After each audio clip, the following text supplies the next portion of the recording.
धनुराशी.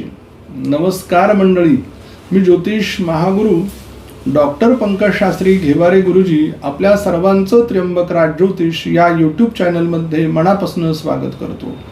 आज आपण 2026 या वर्षातील जानेवारी महिन्यामध्ये होणारं ग्रहांचं राशी परिवर्तन आणि या राशी परिवर्तनाचा धनु राशीच्या जातकांवरती होणारा परिणाम या विषयाची माहिती पाहणार आहोत. तत्पूर्वी एक महत्त्वाची सूचना, आपण जर आमच्या चॅनलला सबस्क्राईब केलं नसेल तर सबस्क्राईब करा, बेल आयकॉनचं बटन दाबा, व्हिडिओला लाईक करा, शेअर करा आणि कमेंट्स करायला विसरू नका. याचबरोबर आपल्या जीवनात काही समस्या आहेत, अडचणी आहेत ज्याचं निराकरण होत नाही आहे. मुलांचं शिक्षण झालं आहे गुरुजी, त्यांना नोकरी लागत नाही आहे. गुरुजी मुलांना चांगली नोकरी आहे परंतु विवाह येत नाही आहे, विवाह सुख त्यांच्या पत्रिकेत घडत नाही आहे. कोणी मंगळ दोष सांगतंय, कोणी अन्यतम अडचणी सांगताय. नेमकं कशामुळे?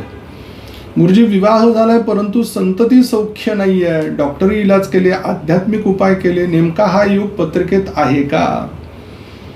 याचबरोबर वास्तू घ्यावी की थांबावं, वाहन घ्यावं की घेऊ नये, नोकरीचा योग आहे की व्यापार धंदा केलेला योग्य आहे, मायदेशी राहावं की परदेशी राहावं, अशा अनेक प्रश्न आहेत. आमच्या स्क्रीनवरती दिलेल्या नंबरवर आपण फोन केला, संपर्क केला तर आमचे ज्योतिष एक्सपर्ट तुम्हाला योग्य असं मार्गदर्शन करतील, ज्यांना आपल्या आयुष्यातील अडचणी कमी होण्यासाठी नक्की आपल्याला मदत होईल. या संपूर्ण जानेवारी महिन्यामध्ये काही ग्रह राशी परिवर्तन करतायत. यात प्रामुख्यानं 12 जानेवारी या दिवशी शुक्र ग्रह मकर राशीमध्ये राशी परिवर्तन करतोय. 14 जानेवारी या दिवशी सूर्य ग्रह मकर राशीमध्ये राशी परिवर्तन करतोय. 15 जानेवारी या दिवशी मंगळ ग्रह मकर राशीमध्ये राशी परिवर्तन करतोय. 17 जानेवारी या दिवशी बुध ग्रह मकर राशीमध्ये राशी परिवर्तन करतोय. या राशी परिवर्तनाचा धनु राशीच्या जातकांवरती नेमका काय परिणाम होणार आहे ते पाहणार आहोत आपण ह्या व्हिडिओमध्ये. धनु राशी गुरु ग्रहाची ही राशी आहे. या राशीचा स्वामी गुरु ग्रह हा सप्तम स्थानामध्ये विराजमान आहे. लग्नेशाची लग्नेश स्थानावरती सप्तम दृष्टी विराजमान आहे. त्यामुळे या महिन्याच्या सुरुवातीला विचार अत्यंत सात्विक, परोपकार, दुसऱ्याला मदत करावी किंवा दुसऱ्यांचाही विचार करणारी अशी या महिन्याची सुरुवात असणार आहे. त्याचबरोबर सगळ्यांना बरोबर घेऊन चालावं, पती पत्नीमध्ये प्रेम, पती पत्नीमध्ये एकोपा, जे दोघांमध्ये दुराग्रह झाले होते, दोघांचे विचार पटत नव्हते, तर आपल्या मनामध्ये जे काही असलेल्या निगेटिव्हिटीज आहे किंवा एकमेकांविषयीचे गैरसमज झाले ते दूर होत आहे. ही अत्यंत चांगली गोष्ट आहे. द्वितीय स्थान, या स्थानाला धनस्थान म्हटलं गेलेलं आहे. जे स्थान कुटुंबवाणीचं स्थान आहे आणि धनाचं आहे. या महिन्यामध्ये 12, 14, 15, 17 या तारखेंना ग्रहांचे राशी परिवर्तन होणार आहेत. आणि या लग्न स्थानातनं हे सगळे चारही ग्रह राशी परिवर्तन करून धनस्थानामध्ये येत आहे. मग लग्न स्थानावरती असताना या ग्रहांच्या सगळ्या सप्तम दृष्टी या सप्तम स्थानावरती जात आहे. म्हणजेच भागीदारीत केलेल्या व्यवसायाला तुमच्यात तेज तर प्राप्त होतच आहे, परंतु त्याचबरोबर या धनस्थानाचा स्वामी ग्रह शनी हा चतुर्थामध्ये विराजमान आहे. बघा, म्हणजेच या महिन्यामध्ये काहीतरी खरेदी तुम्ही करताय ही गोष्ट बाकी ठरलेली आहे. मग कोणाला वाहन घ्यायचंय, कोणाला वास्तू घ्यायची, कोणाला शेती जमीन घ्यायची, कोणाला पाळीव पशुपक्षी प्राण्यांचा व्यवसाय करायचा आहे किंवा कोणाला शेतीमध्ये अंतर्गत पिकाच्या संदर्भातला व्यवसाय करायचा आहे किंवा काही लोकांना फिरायला जायचंय, आराम करायचा आहे, घरामध्ये काही फर्निचरच्या संदर्भातलं काम करायचंय, घराची डागडुजी करायची, अशा अनेक प्रश्न आहेत. या सगळ्या प्रश्नांना खऱ्या अर्थानं मार्ग जर निघत असेल तर तो या महिन्यामध्ये वर्षाच्या अगदी सुरुवातीला होतोय, म्हणजे जानेवारी महिन्यामध्ये. मान्य अडचणी येत होत्या मागे, परंतु आता आले पण आहेत पैसे, तर तुम्ही खर्चही करा आणि त्यातनं मार्गही काढा.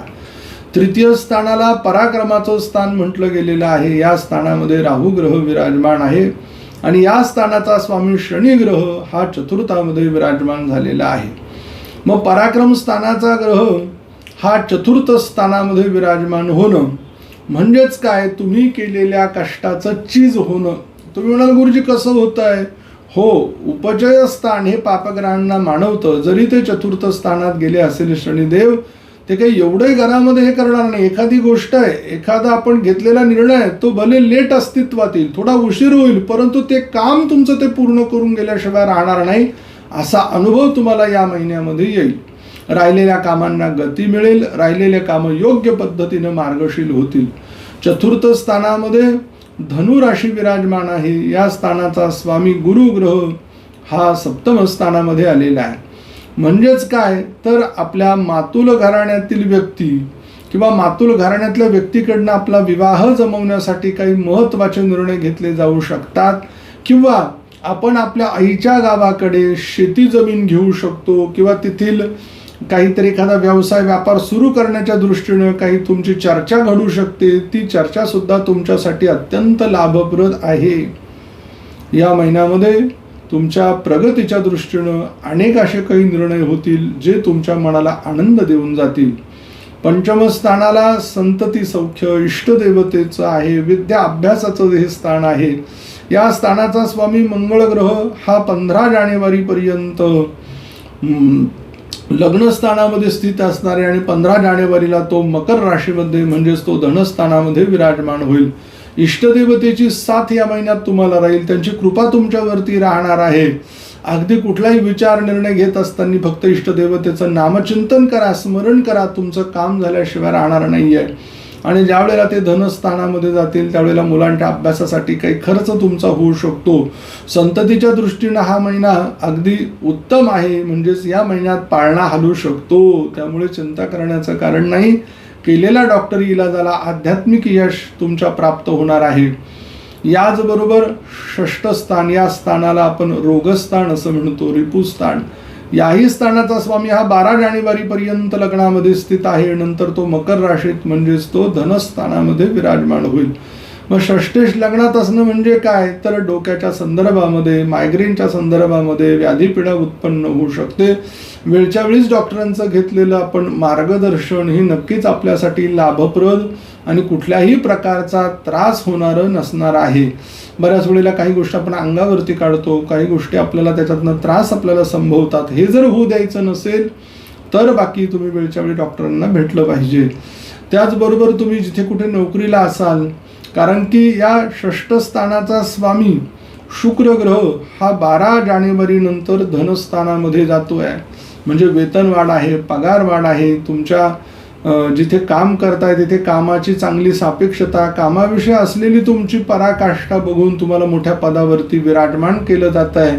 मातुल घराण्यातील लोक आपल्या बरोबर असताय, हाताखाली काम करणारे सहकारी आपले एकदम काळजी घेत आहे, शत्रू सुद्धा अगदी मित्र होत आहे. असे अनुभव धनुराशीचे लोक या महिन्यामध्ये घेणार आहेत. सप्तम स्थान, सप्तम स्थानामध्ये मिथुन राशी आहे. या स्थानाचा स्वामी बुध ग्रह हा 17 जानेवारीला राशी परिवर्तन करतोय आणि लग्न स्थानातून तो धनस्थानामध्ये जातोय. आपल्या जोडीदाराला नोकरी लागणे, जोडीदाराचा व्यवसाय वाढणे, जोडीदाराच्या जीवनात काहीतरी आनंदाचे क्षण अनुभवायला मिळणे, आर्थिक जे प्रॉब्लेम्स होते, आर्थिक ज्या अडचणी होत्या त्या अगदी सहज गतीने सुटताय. भागीदारीमध्ये चाललेले वाद, भागीदारीत केलेला व्यवसाय जो अगदी बंद व्हायला आलेला होता त्यामध्ये यशपूर्ण, तेजपूर्ण असं वातावरण तयार होत आहे. आणि हे सगळं होतंय ग्रहांच्या अनुकूलतेमुळे. अष्टम स्थानाला मृत्यू स्थान म्हटलं गेलेलं आहे. या स्थानावरती शुक्र, रवी, मंगळ, बुध यांची महिन्याच्या उत्तरार्धामध्ये सप्तम दृष्टी येते. त्यामुळे असं काही मोठं जीवावर बेतण्यासारखं संकट नाहीये. फक्त एक गोष्ट तुम्हाला सांगेल, बाहेरचं खाणं आपण वर्ज करावं. भाग्यस्थानामध्ये सिंह राशी आहे. या स्थानाचा स्वामी सूर्यग्रह 14 जानेवारीला राशी परिवर्तन करतोय आणि लग्नातनं तो धनस्थानामध्ये विराजमान होतोय.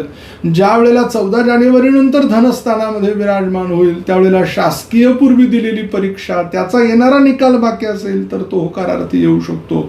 शासन दरबारी अडकलेलं काम आपलं परिपूर्ण होऊ शकतं. अशा अनेक गोष्टींसाठी मार्गक्रमण करण्याच्या दृष्टीनं हा महिना अतिशय उत्तम आहे. दशम स्थानामध्ये कन्या राशी विराजमान आहे. या राशीचा स्वामी बुध ग्रह हा 17 जानेवारीला मकर राशीमध्ये राशी परिवर्तन करून येतोय. धनस्थानातनं त्याची खरी वाटचाल असणार आहे.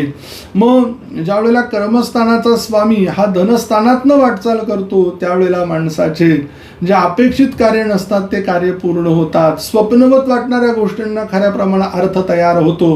राजकीय मंत्रीपद मिळणं असेल, एखाद्या पदावरती आपल्याला नियुक्त केलं जाणं असेल, मग नगरसेवक असेल किंवा आमदार असेल, खासदार असेल, यांच्या जर कार्यकाळ संपून आपल्याला त्यावरती घेण्याचा जर आपले काही वरिष्ठ पक्षातील जर आपले नेते विचार करत असतील तर त्या दृष्टीने तुम्ही पावलं उचला, तुमचं काम ते परिपूर्ण होऊ शकतं. त्याचबरोबर जे न्यायालयीन क्षेत्रामध्ये काम करतात, मग न्यायदानाचं असेल किंवा काय, त्यांचं काम हे अत्यंत व्यवस्थित होत आहे. वरिष्ठ त्यांच्यावरती अत्यंत प्रसन्न झालेत, म्हणून त्यांना पाहिजे तिथे बदली, पाहिजे तिथे अधिकार योग्यतम अशी जागा या निमित्तानं प्राप्त होऊ शकते. अधिकारपद देणारं हे स्थान आहे कर्मस्थान. पोलीस अधिकारी यांची बदली होऊ शकते आणि त्यांना त्यांच्या मनासारखंच स्थान मिळू शकतं. एकादश स्थानामध्ये तुळा राशी विराजमान आहे. या स्थानाचा स्वामी शुक्र ग्रह हा 12 जानेवारीपर्यंत धनु राशीमध्ये विराजमान असणार आहे. 12 जानेवारी नंतर तो मकर राशीमध्ये जातोय. मग लग्नेश किंवा लग्न स्थानामध्ये जर लाभाचा स्वामी असेल किंवा त्याच्याबरोबर एखादा योग करत असेल तर ही गोष्ट फार सुंदर आणि शुभ सांगितलेली आहे. आलेल्या पैशाचा मनाप्रमाणे उपयोग विनियोग करता येतोय. येणाऱ्या अडचणींना स्वतः तोंड देता येत आहे. परंतु आपल्याकडे जर आर्थिकता असेल तर कोणापुढे हात पसरावं लागत नाही. म्हणून हा लाभेश लग्नात असल्यामुळे आणि लग्नेशाची त्या स्थानावरती दृष्टी असल्यामुळे लग्नावरती हा अत्यंत प्रबल असा शक्तिमान योग तयार होतोय. व्ययस्थान ज्याला मोक्षस्थान आपण म्हणतो, खर्चाचं स्थान म्हणतो, या स्थानाचा स्वामी मंगळ ग्रह 15 जानेवारीपर्यंत लग्नस्थान स्थित आणि नंतर तो धनस्थानात जाईल. जो काही खर्च होईल स्वतःवरती होणार आहे, जो काही खर्च होईल परिवारातील सदस्यांवरती खर्च होणार आहे. चिडचिड करू नका, शांततेनं या महिन्याचं स्वागत करा. धनु राशीच्या जातकांसाठी या महिन्यामध्ये शुभ दिवस 16 तारीख, 17 तारीख, 18 तारीख, 23 तारीख आणि 24 तारीख आहे. आपल्यासाठी अशुभ दिवस 1 तारीख, 10 तारीख, 11 तारीख, 12 तारीख, 13 तारीख, 27 तारीख आणि 28 तारीख आहे. धनु राशीच्या जातकांसाठी शुभ अंक या महिन्याचा 1 आहे. शुभ रंग हिरवा आहे. कुठल्या मंत्राचा जप कराल ज्यानं पत्रिकेतील अशुभत्व कमी होईल आणि शुभत्व प्राप्त होईल? मंत्र आहे ओम लंकेश्वराय नमः. लवकर भेटू आपण पुढील व्हिडिओमध्ये. तत्पर्यंत सर्व प्रेक्षकांना नमस्कार.